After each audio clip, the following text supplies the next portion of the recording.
So today, I'm actually going to interview my bonding agent. And I'm doing this because when I started my business, I didn't need bonding. Matter of fact, when someone told me I needed a bond, I'm like, I thought bonds were just to get people out of jail. That's how ignorant I was about it. So I had to actually educate myself and found this amazing bonding agent that's been able to help me. We were able to get a $500,000 bond for a project that we were bidding on. And it's just gone great. So I want to introduce you to my bonding agent because if you're in business and you want to work with the government, at some point in time, you may need the bond. And what happens is you want to have access to the bonds before you need the bond because it's going to help your company stand out.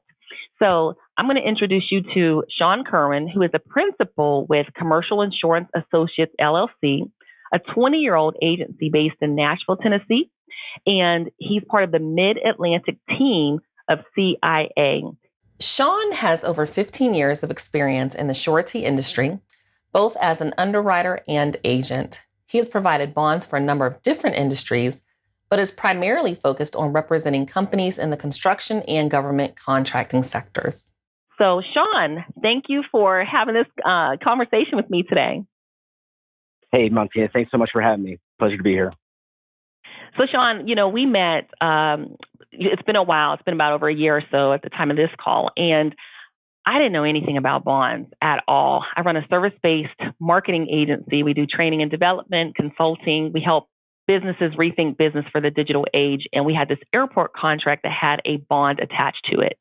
So for those that are completely new to bonds and were like me, maybe have been like me, thinking that you only need them to get out of jail, explain to us why it's important or what a bond is to that new business owner that's being introduced to this.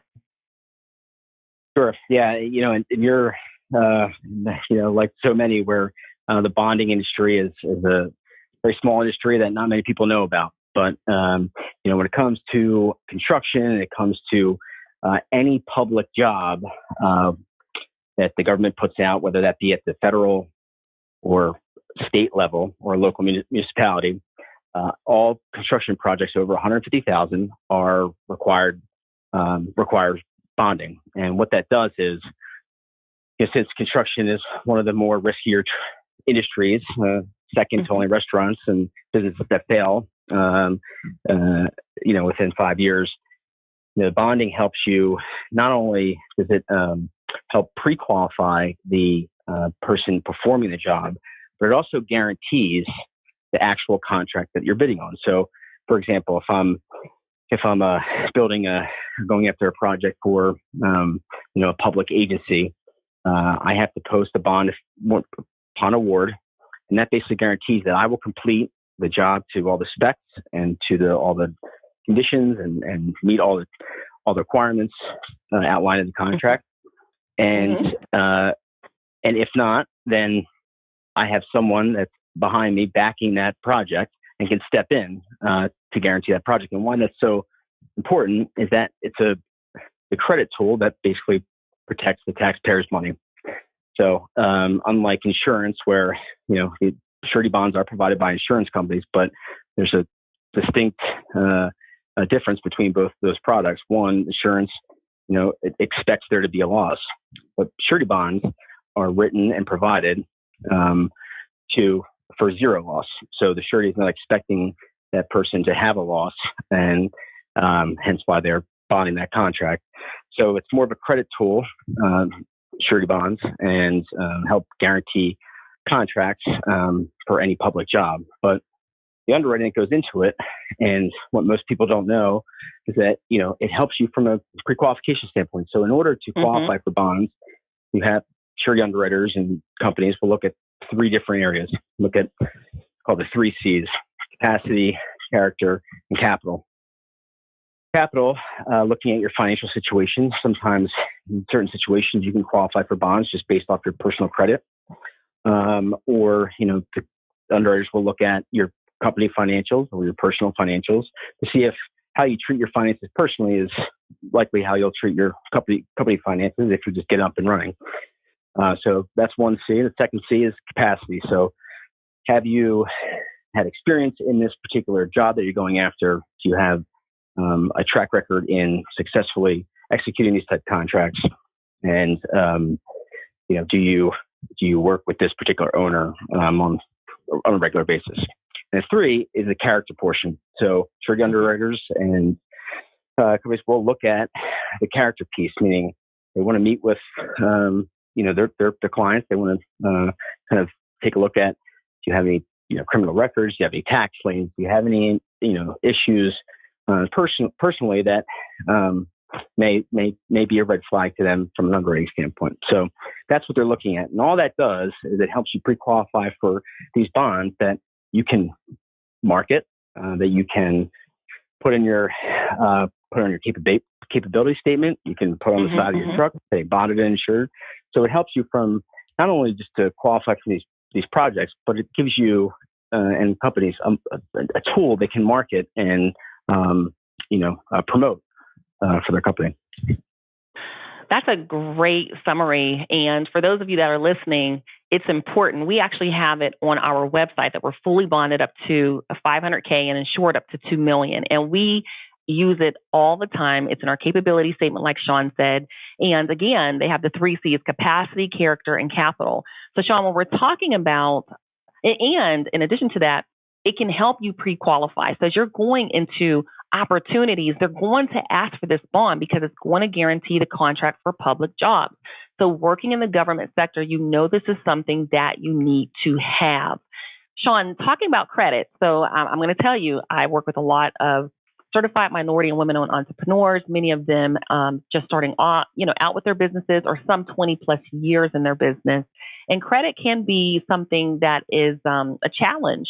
So what type of credit score are you all looking for in terms from the personal side? Are you going with the PAYDEX score on the business side? So help us understand how you determine if someone is going to be bond worthy.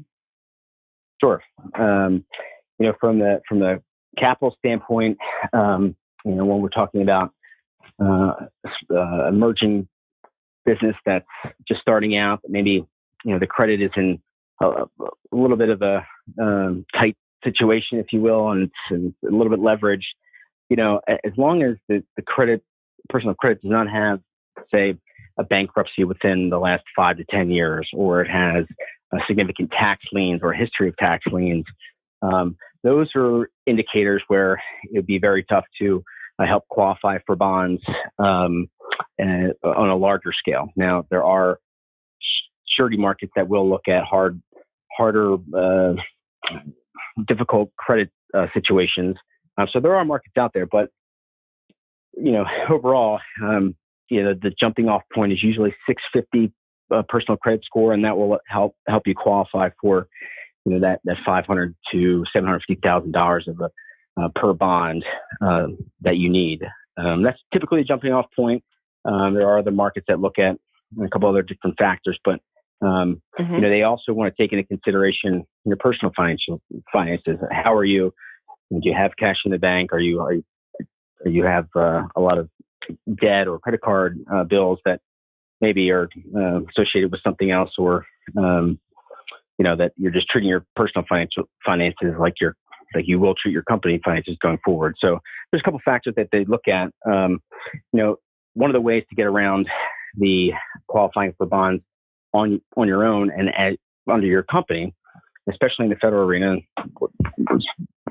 this is what we specialize in at CIA, is teaming arrangements or potential partnering opportunities to help qualify for that bond that maybe it's a little bit over what you could qualify for individually and or as a company as you're starting out. So that's another, I'm sure we'll get to that topic shortly, but that's another way to help kind of circumvent the qualifying for bonds on your own, is to help team or joint venture or some sort of partnering arrangement where you can help qualify for a larger bond that makes sense, that the job makes sense for you and you have experience with. So that actually happened with us. So when we actually were going for the bond, I don't know if this was the second time, we actually did not want to be prime on a specific project, but the company that we wanted to be prime actually could not qualify for the bond. So because I could qualify for the bond, we actually became prime and they were going to be the sub. So that is important. Now, when we're talking about the bonds, of course, we hear these numbers, $500,000, $1 million. What does it at? What type? How much is a bond up front? So bond costs, you stepping back, how they rate a bond and the cost of a bond is much different than, say, your typical insurance policies. The insurance those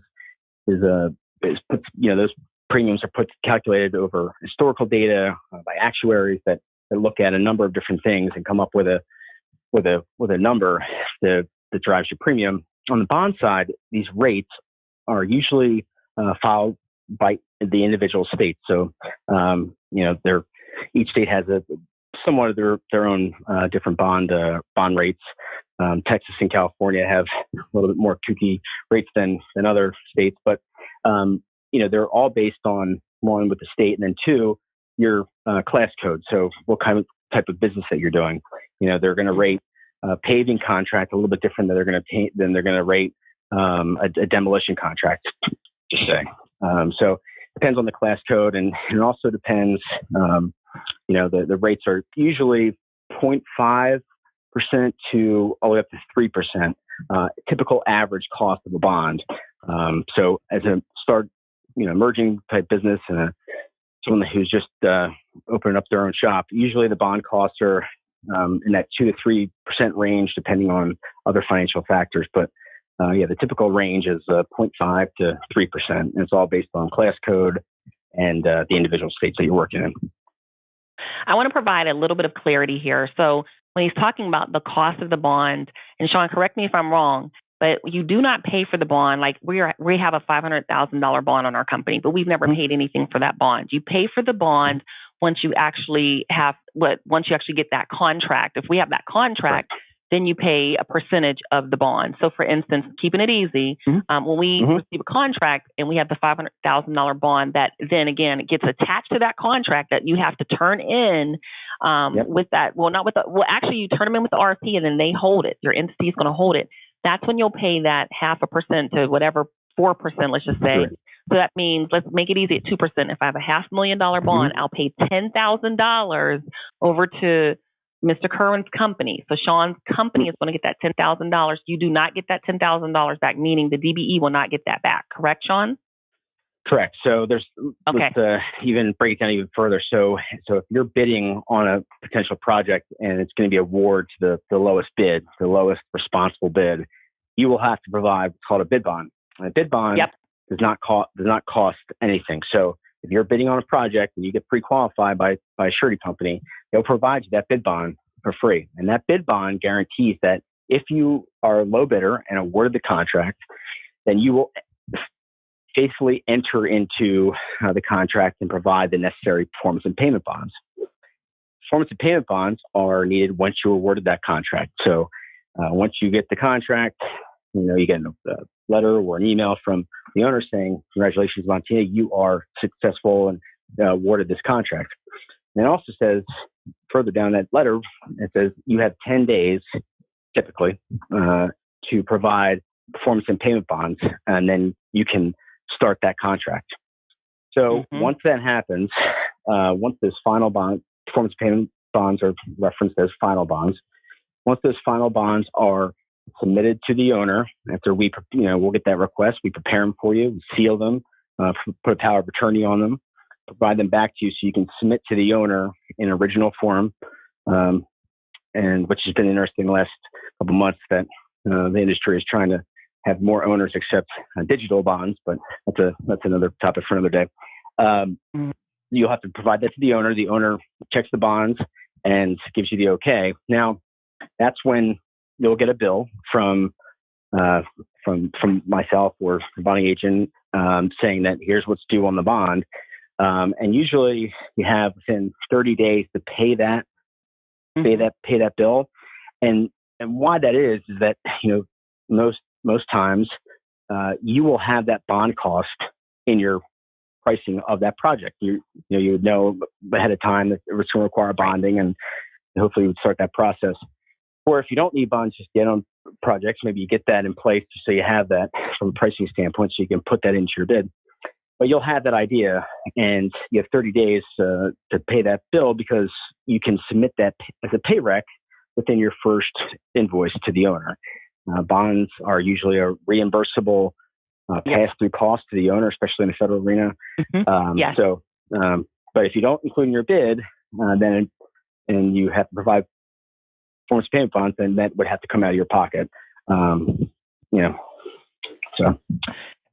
So we're clear. We are talking, Sean and I today with our conversation are talking about, government opportunities. Now, this may be different for private sector, but for right now, for the purposes of this conversation, it's if you are a DBE, if you're an MBE, if you're not, if you want to do work with the Department of Transportation, you want to do work with the aviation, with the airport industry, if you want to do work on construction, state, local, you will need to get a bond. And so now is the time to be having a conversation with Sean from a character standpoint, building a relationship. And I actually understand in business how important relationships are. And I will say this, I work with people where there's a win-win. So Sean and I are always looking for opportunities to I keep him informed, almost like my banker. I'm really big on relationships with my banker. When my company, when we shifted and said, hey, we're expanding to help certified minority and women-owned businesses win more business, I said, Sean, look, this is what we do. He's like, great, I have some people you need to talk to. Then when I'm at events and they're like, well, who here does bonding? Two people stand up. I'm now looking around like, wait a minute, I know someone that's phenomenal because he's going to help you. And if you need something, he knows people in the federal arena that can help mentor you. I recently sent him a referral and the person wasn't ready for a business that they were going to say yes to. And I mean, it was like over $100 million that they were going to say yes to something that may have turned out to be detrimental to them, their business, everything. But Sean pointed them into the right direction to get a mentor that could help them. So, Sean, anything else that, I haven't asked you that we need to know about bonds? Oh, you know what? Actually, as we get it, do you send us a copy of the bond? Is it something we can, post on our website? How does that work? So the bonds that we provide back to you are usually in your contract. It'll say you'll have to post these type of bonds. Now, there's either AIA bonds or sometimes the owner will leave it up to you and your surety to figure out what bond form to provide. But once we get that request, those bonds are provided back to you and you can submit them to the owner for that job. Now you can make a copy for yourself, and there's no real reason to post those copies of the bonds on your website because that's obviously classified, contracts that you are working on. So you'll get a copy, and then we record it, and we obviously, if it's a longer duration or if it renews on an annual basis, then we manage that for you instead of you having to realize, my bond's renewing in a couple of weeks. I got to call Sean. We do that for you, manage that process for you. And also wanted to add that the bonds just don't benefit contractors. So there's thousands of bonds out there, and contract surety bonds are more for construction and those performance and payment bonds that we discussed. Then there's another side to surety where it's commercial surety opportunities, and these are requirements that are passed down by each state or each municipality where they may be guaranteeing a license to do business. They may be guaranteeing some sort of court responsibility. So there's a whole other side to surety where there's thousands of bonds out there, and if you were having to get a license to be in business in a certain jurisdiction or state, sometimes those licenses will require you to post a bond, and that bond guarantees that you will abide by the laws of the state, and you will operate in accordance with that with your license. Mm-hmm. So. And that I have a few more questions. I mean, this is actually really good information, even for me. And again, those of you listening, you're going to need this. So take notes. And here's a few more questions I have, Sean, before we wrap up. Do I need more than one bond? So if I am approved for a bond for specific airport opportunity, and then another opportunity opens up for a municipality, can I have more than one bond? Absolutely. Okay. What our job is, in addition to facilitating and handling your bonds, is to negotiate with the surety companies that we represent in order to maximize and enhance your bonding capabilities. And what that looks like is we usually will negotiate some sort of program or parameters that you can operate on under and have multiple bonds, under that program. So usually it's a single limit and then an aggregate limit, which basically says you can have bonds up to a certain amount, per job, and then aggregate wise over the course of, say, a year. So we manage that for you. We negotiate that for you. But it's unless you are not an active bond user, then it doesn't really behoove you to have a program in place. Maybe you need a bond every now and then, and we can handle that process for you. But for if you're going to have bonding activity throughout the year, it's better to establish a program. Actually you have that at any time and at any notice when these bonds come along. So you can have as many bonds as you want, and we help manage those parameters for you that you qualify for. Good. Now, what happens if you don't get the project? So if you don't get the project, usually the bid, if you had to post a bid bond, the bid bond is usually returned to you within a certain amount of time, and you'll get notified that you are not low, and that bid bond will be returned at some point. Every owner has a different time frame that they operate under, but you'll get that bond back, and you can either we send it back to us, or you can destroy it yourself. But that's the end of that. So those bonds are live instruments. So it's always imperative not to have that just sitting around or fall in the wrong hands. There's been case law where someone's got intercepted a bond and used it on another project they were going after, and it turned out to be a fraudulent bond. So these are live instruments set for your contract and for you and for your benefit. So we take those handling of the bonds pretty seriously to make sure that it doesn't get in the wrong hands.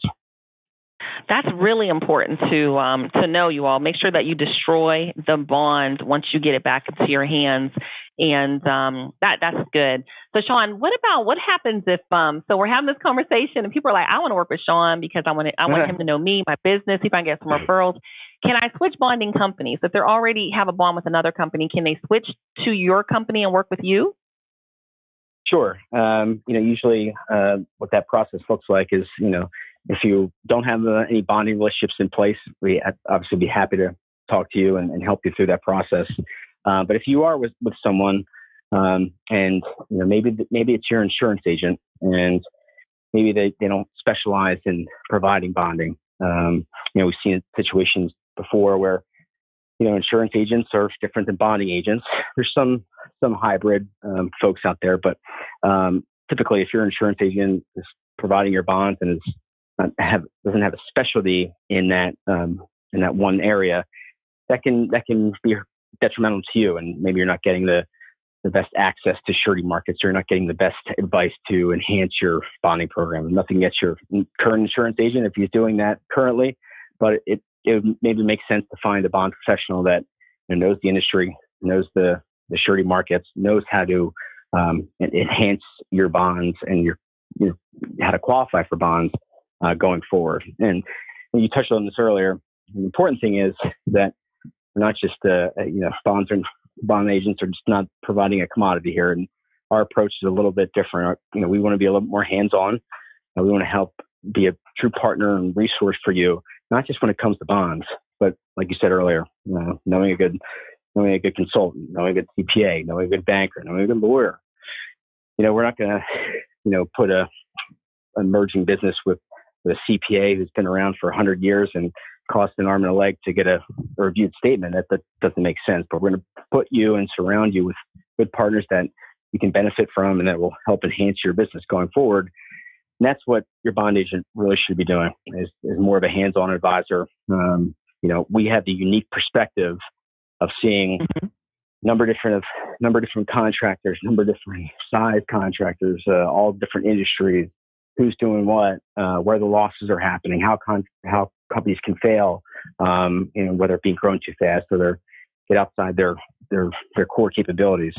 We have that unique perspective to help your company grow, develop, get better, find your niche, and be successful. And that's how bonding agents should operate And that's our approach, is more of a hands-on business advisor resource for you in a number of different ways, whether it be referring you to a good GC, or vetting your subs, or making sure that you're doing all the right things from a business owner standpoint, that maybe you don't have time to be looking at and focused on.